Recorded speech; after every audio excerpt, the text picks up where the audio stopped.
Hello there, Romans here and welcome to another installment in my Worst to Best series where I take a discography of a certain group and I rank all of their studio albums going from worst to best based on my own personal opinion. I also review all the records from a viewpoint of a musician, as I'm a singer, songwriter and a bass player for my own group Jakobe, and 4 months ago we have released our debut album called Pursuits in Life. What makes the album unique is that it's a pretty heavy prog rock music without guitars.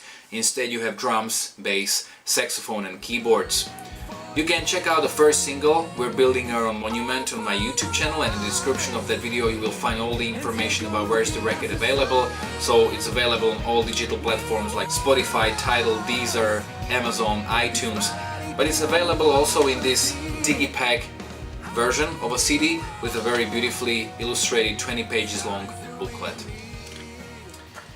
And today I'm going to rank all of the studio albums from one of the best rock groups of all times, maybe even the best rock group of all times, Europe.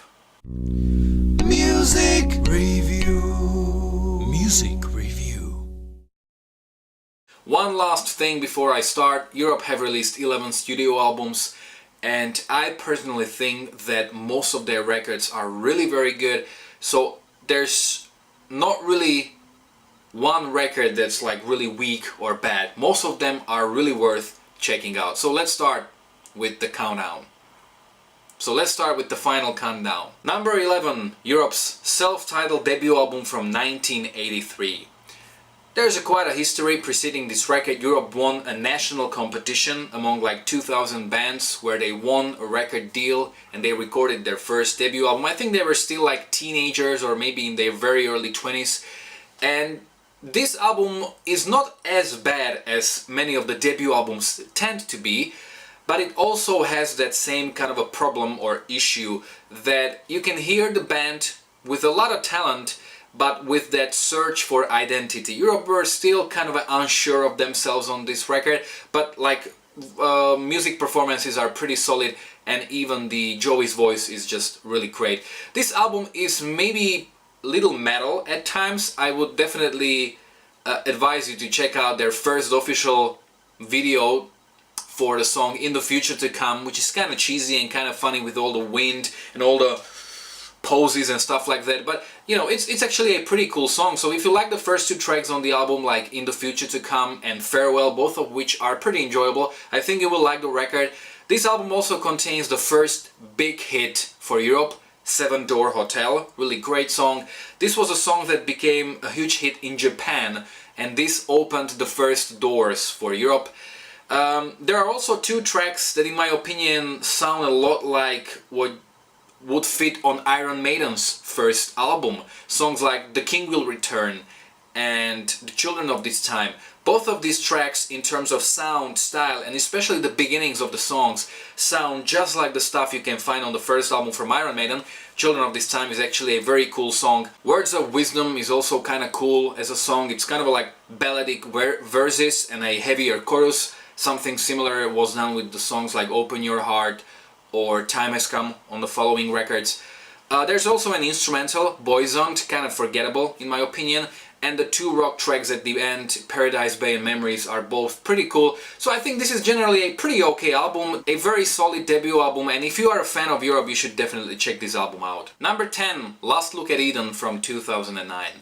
When this record came out I was initially pretty disappointed with it, mainly because I really loved the direction Europe took with their previous two albums, so modern alternative rock, and suddenly it felt like they took a step back. And this was the first album to really showcase their early influences. So mostly 70s groups like Deep Purple, UFO, Scorpions, Led Zeppelin and so on. And therefore I think that this is kind of a mixed bag for me. This is the only album that has an intro called Prelude, and the title track Last Look at Eden is this huge epic song. It's really fantastic. Another song I really love on the record is No Stone Unturned, and I also love the pop hit New Love in Town. I was actually quite surprised to have heard the song a couple of times on the radios. There's one more song that kind of stands out in terms of style and is the song The Beast. It's very modern rock song, kind of a reminiscent of the previous album. It kind of feels like a leftover from the Secret Society sessions. There is, however, one of the biggest facepalm moments in music I've ever heard in this song. This is a generally very good song, it's up-tempo, it's energetic, I love how Joey reaches the limits of his vocal range, and suddenly after the second chorus the song stops and you got that like a pop balladic part that sounds like from a completely different song. It absolutely makes no sense whatsoever.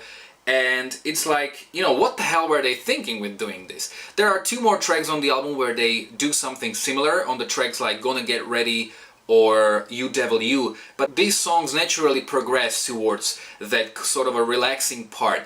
But with The Beast, it really doesn't make sense. The rest of the record falls under the category of very 70s retro rock. Even Joey Tempest called this record as being modern retro album. So songs like Gonna Get Ready, Mojito Girl, You Devil You, Run with the Angels, and so on. The problem with these tracks, in my opinion, is that when you listen to the album for the first couple of times, they may feel kind of samey, and you may have some difficulties differentiating between them, and this is why this record is so low for me. If you find these tracks interesting, chances are you will like the whole record. There's also one track I didn't mention, the ballad In My Time, that closes the record. It's kind of a bluesy ballad, but also kind of forgettable and boring in my opinion. So this album definitely has great moments and some weaker moments. So it's definitely a very solid record, but it's a record I tend to get back to less often. Number 9, Start From the Dark from 2004. This was Europe's comeback album after 13 years. And this record took many fans by surprise, and many people and many of their fans up until this day still don't really like and don't really get the record.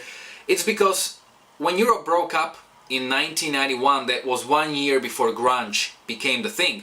And 13 years later, Start From the Dark has much more in common with post-grunge and alternative rock rather than that melodic rock that Europe were famous for. If you can get past that stylistic change, there are some really enjoyable tracks on this album, but also some fillers. The album opens up with the first single, Gotta Have Faith. This song kind of sets the tone of the record, which is very heavy, very dark. It's an okay track, nothing really exceptional, but the title track, Start From the Dark, is pretty good song, and then you've got some of the best songs from Europe like Flames. I love Flames, that's such a great song. Then the riff-based Wake Up Call. Then another song that's almost like a pop-punk, Sucker, what a great song. Spirit of the Underdog is a great song, and so is America, really great tracks. There is also a first song to kind of showcase their 70s influences, and it's the song called Song #12. Then we have some pop rock songs like, for example, very Bon Jovi-esque Hero, which is a cool song, but then there are 3 songs that I never really liked on this album, like Reason, Run With You and Settle For Love. All of these tracks don't fit the record in terms of mood because they are much brighter and they simply are much more average, and I tend to skip them. Number 8, Final Countdown from 1986. I know what most of you think, this is the most commercially successful album from Europe, and even many casual listeners of rock music, if you ask them about Europe, they are like, yeah, I know Europe, The Final Countdown, Rock the Night, Cherokee, Carrie, yeah, I know their music. Yeah, those are like songs from one album. And I'm not gonna talk about the title track, which is arguably the most famous song ever. Of course, Rock the Night, Cherokee and the beautiful ballad Carrie are huge hits. There are some other tracks that Europe still keep playing up until this day, like Danger on the Track or Ninja. There are some other really good tracks on the album that I like, for example, On the Loose or Heart of Stone. This was one of those records that gave that blueprint of 80s glam rock and hard rock groups, along with Bon Jovi and Van Halen with the keyboards. Definitely a solid album. I really love Joey's voice. It's just so smooth. One of the best singers like ever. The tone of his voice is just perfect. And the whole record is pretty good, but I think that most of the other records are much better. This record may logically seem like a good starting point if you have never listened to Europe, but there are better starting points, so just keep watching. Number 7, War of Kings from 2015. This is already a record that's pretty much great from start to finish. Very good album. It opens up with an extremely epic, very heavy, very dark and kind of Black Sabbath-like song, War of Kings. And I love, for example, Hole in My Pocket, which is very modern sounding. It's kind of reminiscent of the song The Beast from The Last Look at Eden. You've got Second Day, song that has almost like a 80s vibe, and many 70s influenced rockers like Praise You, I Love Nothing to You. That's a very epic song. Then almost like a late 60s classic rock song, California 405.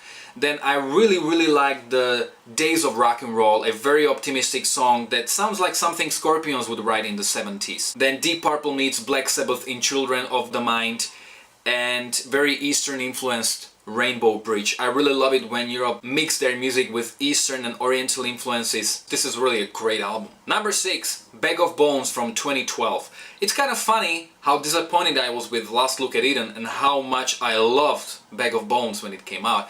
I remember many of my friends and many of the Europe fans were like, this record doesn't even sound like Europe, it sounds like Deep Purple. And yes, Deep Purple were definitely a huge influence on Europe, but I mean, when it comes to retro rock and sort of like a classical rock, there's almost no one who can compare and who can compete with Europe, maybe with the exception of the legend Glenn Hughes, but apart from him, not that many groups in my opinion. Bag of Bones is a really great album. You've got many Deep Purple-esque kind of songs like Not Supposed to Sing the Blues, Bag of Bones. I really love that dark and Eastern influenced, again, track Firebox. And you've got some modern retro rockers with really great riffs, so Riches to Rags. My personal favorite of the record is My Woman, My Friend. It's just so groovy and so heavy and so dark. If you've enjoyed this song, I think you should enjoy the rest of the record as well. Demon Head, Doghouse, I really love the energetic Mercy You, Mercy Me. There's even a bonus track for Japan market called Beautiful Disaster. This is kind of a bluesy song, really great one. I'm kind of a pissed at Europe that they didn't include it on a regular version because it's great. And even the Bring It All Home is a beautiful ballad. And there's also an acoustic Led Zeppelin-like song, Drink and a Smile. So this is really a great album from start to finish. Number 5, Europe's second album, Wings of Tomorrow from 1984. Well, if Europe were kind of searching for their identity on their first album, this is the album where they find their identity, and this is almost a perfect album. It opens up with a classical trademark Europe song with a little metal edge called Stormwind. One of the angriest and heaviest songs from Europe follows this track called Scream of Anger. Another great song is Open Your Heart, but I actually do prefer the Out of This World version of this song. And most of the tracks, I mean, are really great. Treat It Bad Again, Wings of Tomorrow, Wasted Time. My personal favorite track, Lying Eyes. You should listen to Lying Eyes. If you like that song, you're gonna love this record. Dance the Night Away is a great track. Even the instrumental Aphasia, if I pronounce it right, is a pretty cool track. The only song I don't really like on this record is a ballad, Dreamer, that sounds very cheesy and very cliche, even though I do admit back in 1984 it didn't have to sound like that. But this is really a great album that I think tends to be a little overlooked in their discography. Number 4, the Europe's latest studio album, Walk the Earth from 2017. I'm not gonna talk too much about this record as I've made a pretty detailed review last year, so you can check that out. I love this record. This record took me by surprise last year. It completely blew me away, and it was in my top 3 of the best records for 2017. I've been already talking about how much I love when Europe combined their music with Eastern and Oriental influences. This is one record where it seems like they did that with most of the songs, and the whole record gave me that sort of a imagery of desert, sand. I really love it, like The Siege, Kingdom United, Wolves, Haze. This is really great album, and it kind of proves that they can still do great records. I'm really curious about what great album will come next. Okay, we're getting to top 3 records. So at number 3 I have Out of This World from 1988. At this point Europe had a pretty difficult task to continue the success of the Final Countdown, and Out of This World was their second most commercially successful record, and this record really is out of this world. The songwriting is just perfect, and this album is perfect from start to finish. There's not even one single complaint I can have against this record. Many people complain that this is a much softer and much more poppier version of Europe, which to a certain degree is right, but it's more like the songwriting is just so catchy and so good, and the songs are so memorable that it may give you a feeling or may give you an impression that you're listening to a pop album, whereas it's a really rock album. You've got a big hit, Superstitious, then one of my all-time favorite ballads, Tomorrow, and all the tracks are just so great. I mean, just listen to the song, Just the Beginning. If you like that song, you're gonna love the whole record. I love the funky Never Say Die, very groovy Lights and Shadows, Towers Calling, then a kind of a positive up-tempo rock songs like Let the Good Times Rock, Ready or Not, Sign of the Times. This album is really great, and I love the track Open Your Heart that appeared on their second album, but they reworked it, and the reworked version is just so much better. This is a masterpiece. If any Europe fans are watching this video, you know at this point that there are only 2 records left, and it was very difficult for me to decide which one to put on the second and on the first place. So let's do it. Number 2, Secret Society from 2006. Most of Europe fans will be probably surprised to see this record so high up on my list, but I love this album. I cannot stress that enough.